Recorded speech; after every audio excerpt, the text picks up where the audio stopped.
Listen, just because we let that man play in our face the last time don't mean we got to continue doing it over and over and over and over. Like, and that shit that we allowed the last time, what we need to do is figure out why we allowed that shit and make sure we don't never allow that shit again moving forward. That's it. That's all. That's all I want to y'all. Okay, bye. Also, them people that keep throwing that shit in your face, fuck them. And you need to leave them alone. They're not your friends. Friends don't continuously remind you of the fucked up mistake you made with the fucked up person you made the fucked up mistake with. They don't do that. They might tease your ass a little bit, but it's never like a throwing in your face type shit. Okay? So fuck them people. Thank them later because they reveal they ain't got your back. And you don't need that type of shit. When you trying to move forward and heal, you don't need that type of shit. You need that type of energy. You don't need none of that shit around you. Trust me.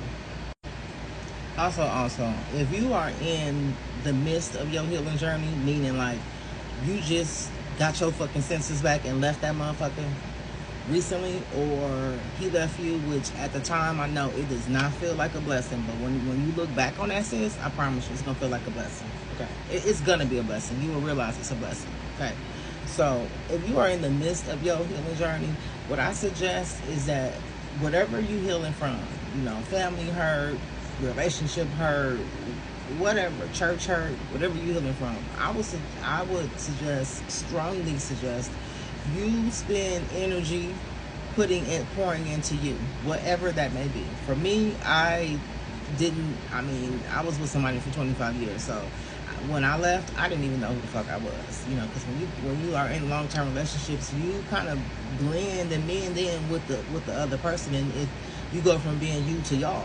And I was y'all for 25 years, so I had to figure out what the fuck I even like. I know when I was in the marriage, I liked to read books, but when I got out of the marriage, I realized I didn't have time for books, and books, I didn't have the attention, the focus to sit down and read a book. So I got involved in other shit. I found out that I'm pretty crafty, I be making shit. I think I'm a poet. I just have these moments where I'm in bed thinking, or I could be browsing on TikTok and I'll just get like a literal poem in my head. I can hear a song and hear other words on the song. I don't know what the fuck that is, but I have encouraged it. When the words won't leave me alone, I get my ass up, I grab a notebook, I write it down, and what do you know? Damn, it's like half of a poem. Okay, now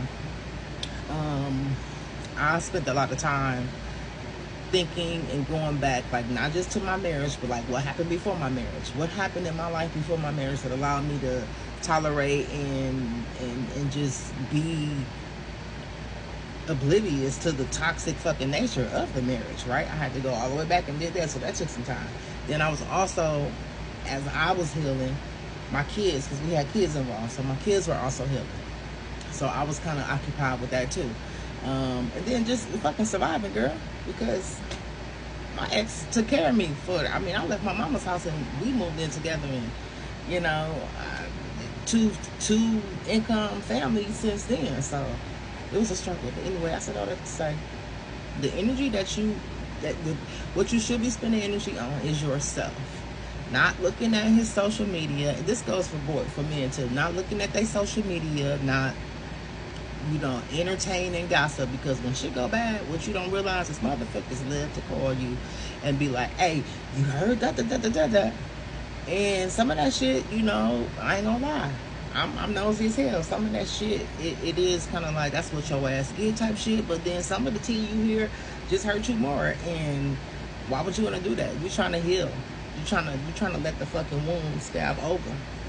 Okay, it's too early for you to be picking it, trying to pick it off yet. It ain't hard yet. You need to wait a minute, and then I promise you get to the point where you can hear all the bullshit, all the drama, all the trifling ass shit they still continuing to do, and you will be entertained by that shit.